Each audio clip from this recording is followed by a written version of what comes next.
Hey guys, Tom here from the Investing with Tom YouTube channel. Welcome back to the channel. If you enjoyed today's video, hit like, hit subscribe, and that way you can see future videos as well. So today's videos is going to be a Q&A, and we're going to be answering the questions that you left in the last Q&A video, as well as some of the questions that were asked on a community post that I put up yesterday. So in future, if you do want to ask a question, I recommend that you turn your notifications, all your notifications on for the Investing with Tom YouTube channel.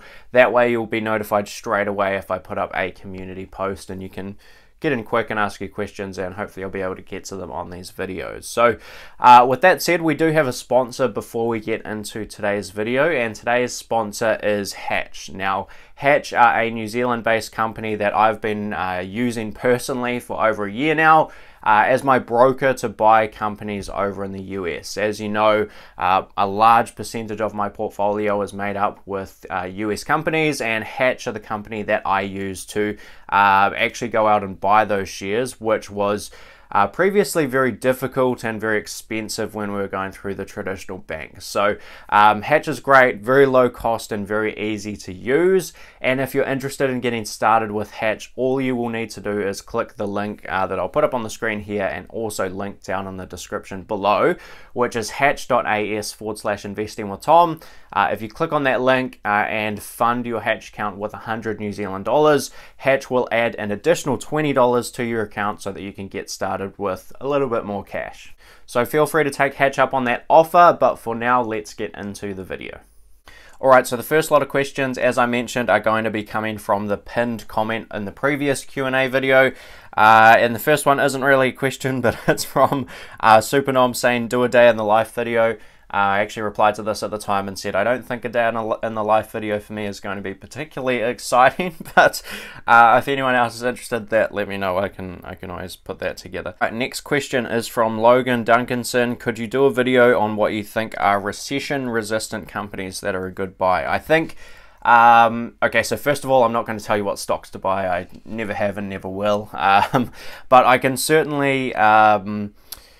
I think now is a great time to actually go out and identify some of these recession-resistant companies. I have done a video on, in my opinion, one of the most recession-proof stocks, which is Berkshire Hathaway, so feel free to go and check out that video. But essentially, it's, you know, we're seeing right now companies that are still doing well through this period. It's not a typical recession. We're seeing some very unique things with lockdown and so on. But there are a select group of companies that are still either unaffected or relatively unaffected, or are doing much better than usual. So we've got the likes of Zoom, Google, relatively unaffected. They're still advertising with Google and Facebook, and Zoom obviously are just exploding at the moment because of much more use with everyone being at home much more than usual. So I think now is a pretty good time to identify those recession-proof businesses. Anything that is manufacturing physical goods tends to get hit a bit harder. So the likes of your car companies and so on are a classic kind of culprit there. So those are some of the things that I would sort of be looking at. Next question is from Mo Gaia Sudden. I hope I'm not butchering that name. Mo. Hi Tom, I totally get your analysis on the cruise market, and I think you're not a fan of the airline industry as well. Is there a particular segment in travel and leisure that is attractive to you? Also in general, what are your favorite markets? I don't really have any favorite market, I guess. My strategy is to look at individual companies and try and figure out you know, individual businesses, so I don't really have any favorite markets, I guess. In terms of travel and leisure companies, you know, one of the main things that I've learnt over these last couple of months are to try and keep away from the really capital intensive businesses, and that is a lot of travel and leisure companies. So if you own cruise ships or you own aeroplanes, or anything like that, then you put yourself at risk of, you know, you're typically borrowing a lot of money to get up and running with those types of businesses. So they often have a lot of debt, and, you know, there's not typically huge competitive advantages in either of those marketplaces. So airlines are basically a commodity. That's really why I don't like them. Cruise ships have a little bit of that element. There's a lot of competition. as long as you can get into the cruise line game in the first place, then you can basically get up and running with competing right away. There's a little bit of brand power, I would say, in there, and there is a relatively high barrier to entry with purchasing a cruise ship, but largely there is some competition. So I'll give you the name of one business in the travel and leisure space that I actually have looked at pretty deeply. At the time when I was looking at it, it was trading at like $5 a share, and I thought that price was pretty attractive. Again, this is not a stock tip at all. Please don't take it as that.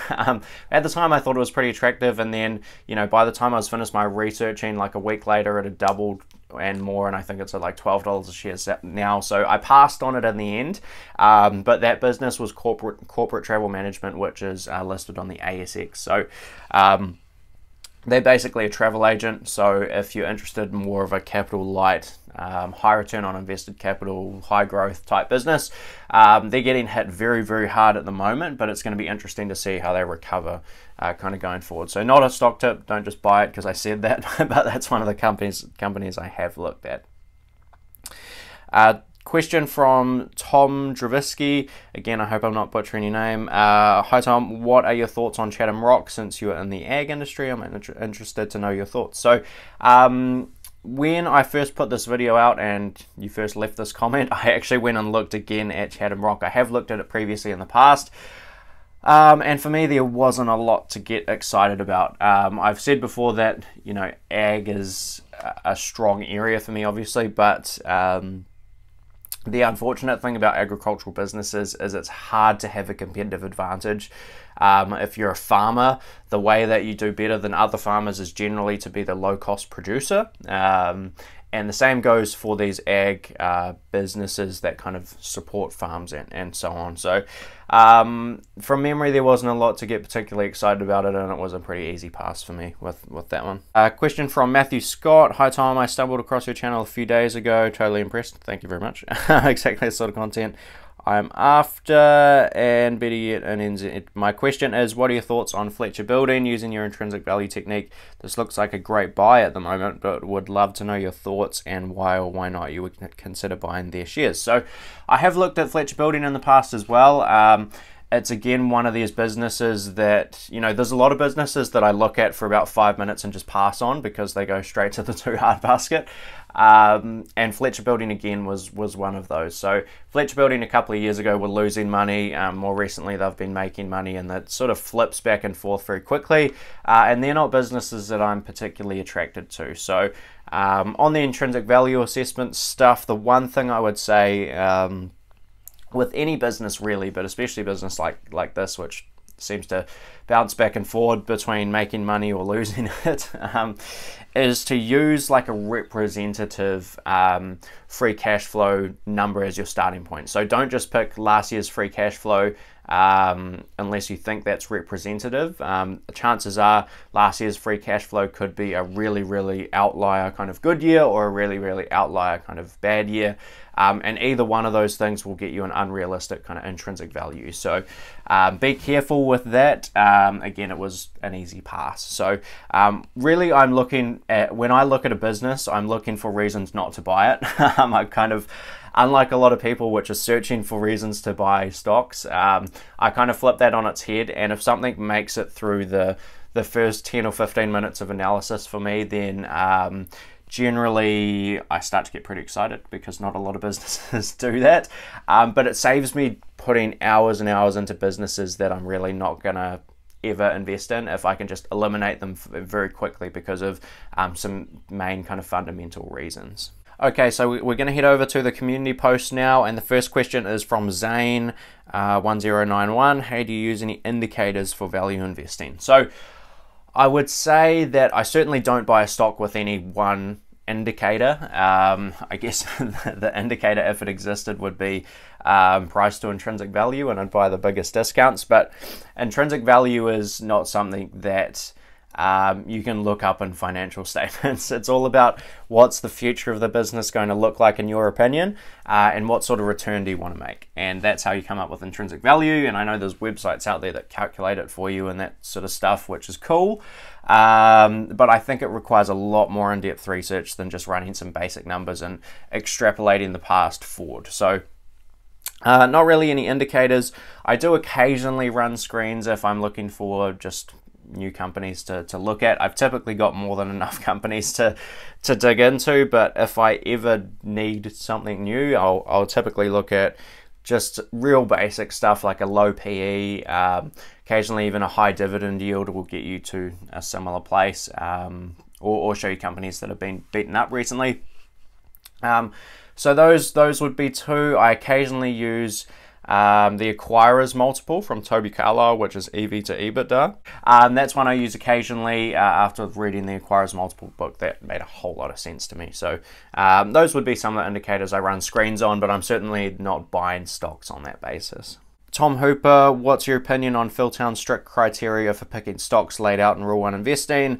Over 10% return on invested capital and his big four growth rates and increasing over the last 10 years, having a hard time finding companies inside my circle of competence. So yeah, so for those who don't know, Philtown looks at his four big growth rates, which are, off the top of my head, revenue growth, earnings growth, free cash flow growth, and equity or book value growth, as well as a high return on invested capital. So there's sort of 5 things I guess you're looking for there. And he wants all of those to be over 10% on average for the last decade. So all of that narrows the entire world of the stock market down quite dramatically very quickly.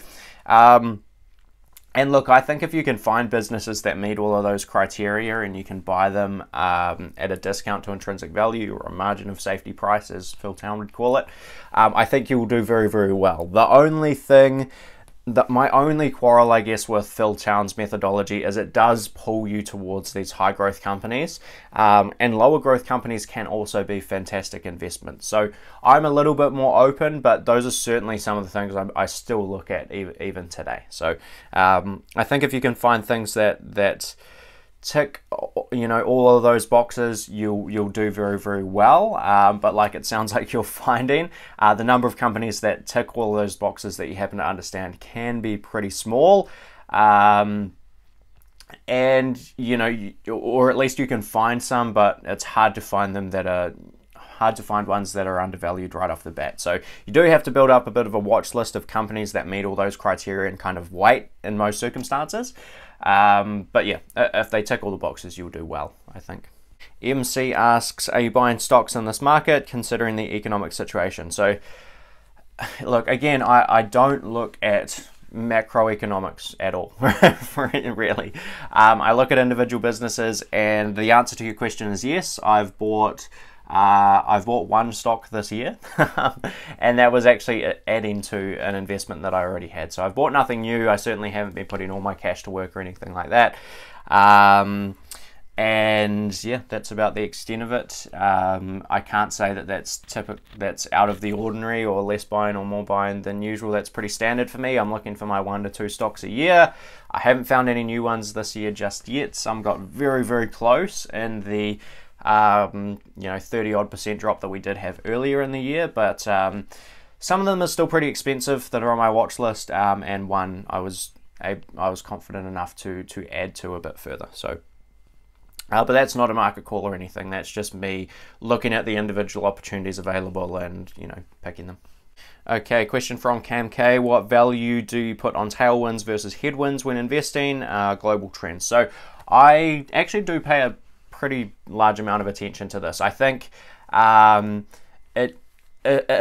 if anything, it just helps me have a little bit more confidence when I'm running numbers on a company. So if I expect, a great example of this is something like Facebook and Google. So if I was doing an analysis on Facebook and Google, I can still be conservative with my growth rate numbers moving forward when I'm doing evaluation, but I can be reasonably confident in some of those numbers for Facebook and Google because they have such massive competitive advantages in the advertising space. They are the low-cost producers of advertising versus TV or the newspaper and that sort of thing, and that's a massive tailwind for those businesses. So that is something that does make me much more confident in my analysis, I would say. It probably doesn't help me change any numbers, but it allows me to have much more conviction that they are in a growing industry generally, and they're also taking market share from everyone under the sun. So that's my thoughts on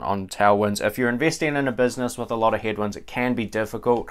I will certainly make investments in declining companies and declining industries every now and then. I try to avoid it, but occasionally the price gets so incredibly low that it still makes sense. So that's my 2 cents on that. Taylor Steele, your opinion on the acquirer's multiple versus the magic formula or Buffett style investing. So I still need to read the Joel Greenblatt book, so I'm not super familiar with the magic formula, to be perfectly honest. The acquirer's multiple I am familiar with and I really like it, and Buffett style investing is how I run my investment life. So I don't know if that answers your question, I'm afraid, but those are my thoughts. If I was going to run a screen or a quantitative kind of style strategy, acquirer's multiple would probably be the way I'd do it. But Buffett sort of style investing is the way I do it in practice. Oscar Simpson, your opinion on the next emerging sector / market. In my opinion, I think it will be ethically sustainable companies / stocks is the long-term place to be, but would like to know your thoughts. Again, individual companies is the place that I look. I've seen a lot of these kind of ETFs come out of the woodwork that, you know, are in sustainable energy and, you know, all these sort of new sectors. And although I just spoke about, you know, really liking tailwinds and so on, I think the price can get so out of whack when these ETF products come out that over the long term they don't make sense. We saw a green energy bubble, which is written about in the book 0 to 1 by Peter Thiel, which I have just here. If you ever read that book, it's really good. And I think largely, you know, that's a pretty common occurrence, frankly. So in terms of picking these new emerging sectors and so on as a strategy, ETF strategy, I think it's a load of BS, to be quite honest with you. If you happen to pick an individual company in one of those areas and it has these industry tailwinds and you can understand where the business is likely to be, that can make a lot of sense. But I think investing in something purely because it's in a new industry that you think will do well over time, not a great idea in my personal opinion. And next question, Parzan, how difficult did you find the process of withdrawing money from your Hatch account back into your New Zealand bank account? Did you end up losing a large chunk of your gains? Just wanting to know if it's worth it. I'm guessing that means. I hope this answer doesn't come across as like biased because this was a Hatch sponsored video, because I am going to give you my genuine opinion here. The first thing is I have frankly never withdrawn money from my Hatch account. I'm sort of in growth mode with my investing and will be for a number of years, I would say. So I've actually never withdrawn a single cent from my Hatch account. So I can't say I have a huge amount of experience with this. The one thing I will say, so as far as losing a chunk of your gains, there's not really anything with Hatch that should be doing that in terms of fees or anything like that. I'll put the fees up on the screen here, so you will have to pay a little bit on foreign exchange when you move money either into Hatch or out of Hatch.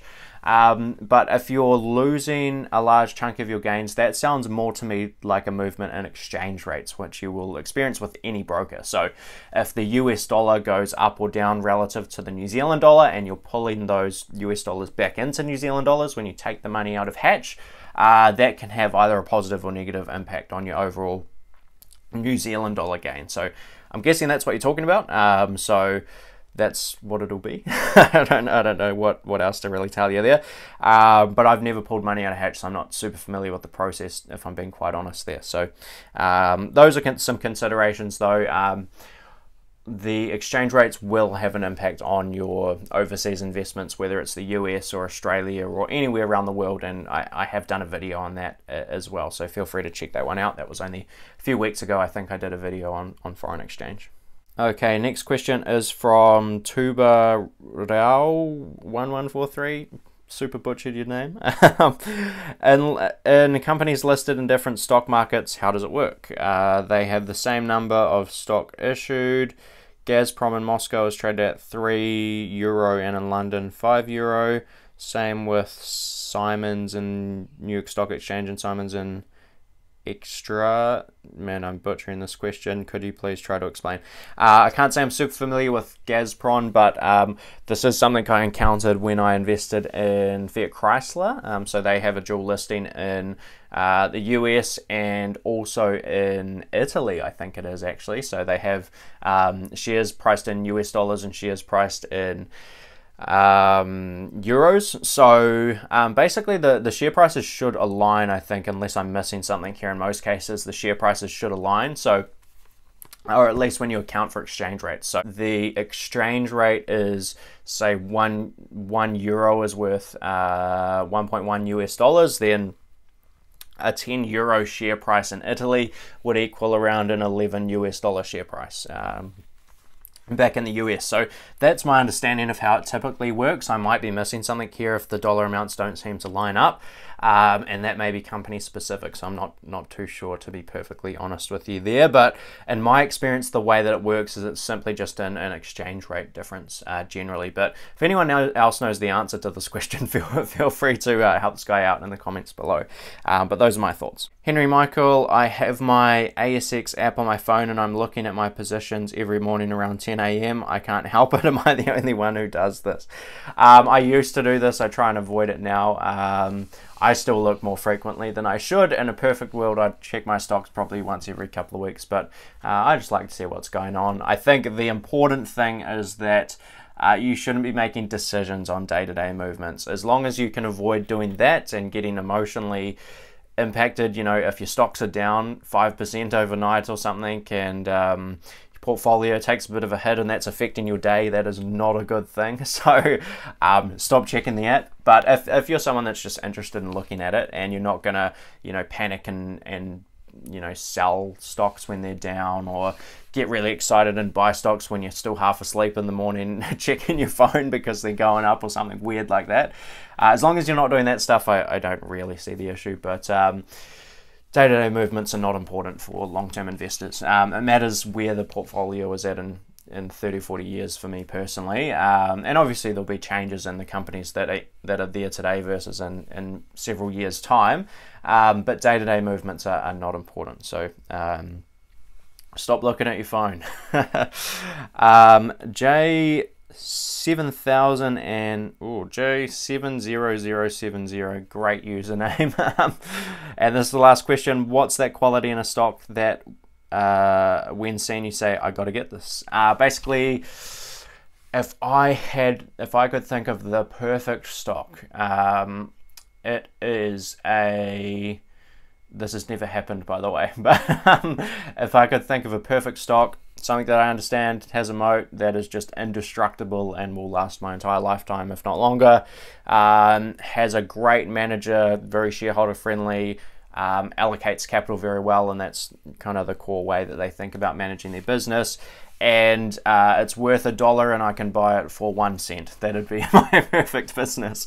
Look, there's no real, you know, there's no one criteria I have for looking at a business. The thing that is important for returns over time is looking at how much cash a business can return to me relative to what I have to pay for it. So that's kind of one, I guess. That's an absolute non-negotiable. Even if I absolutely love a business, I have the discipline to not buy it if it's too expensive. So that's the way I think about the world. But yeah, if I could find a perfect business that is trading for 1 cent on the dollar, I'd be all over that too. So that is my answer to that question. So that's all the questions for today. We actually got through all of them, which is great. So if you do have a question that you're interested in getting answered for the next one, feel free to drop that down in the pinned comment below. And please don't just put a regular comment. It's much easier if you just reply to my pinned one so that I can scroll through them next time and all that sort of thing. And turn your post notifications on, because that will tell you when I put up a community post asking for questions, if we need a few more as well. So I'm glad I got through everyone. I hope I did answer your question. If you asked one, I hope that answer all made sense to everyone. And if you're interested in taking up that Hatch offer, I will again leave the link up on the screen here, hatch.as/investingwithtom. If you haven't already got a Hatch account, go and fund that with $100 and you will get a free $20. So I really enjoy the platform, genuinely do. So definitely check that one out. But that's all from me today, and I will see you in the next one. Cheers.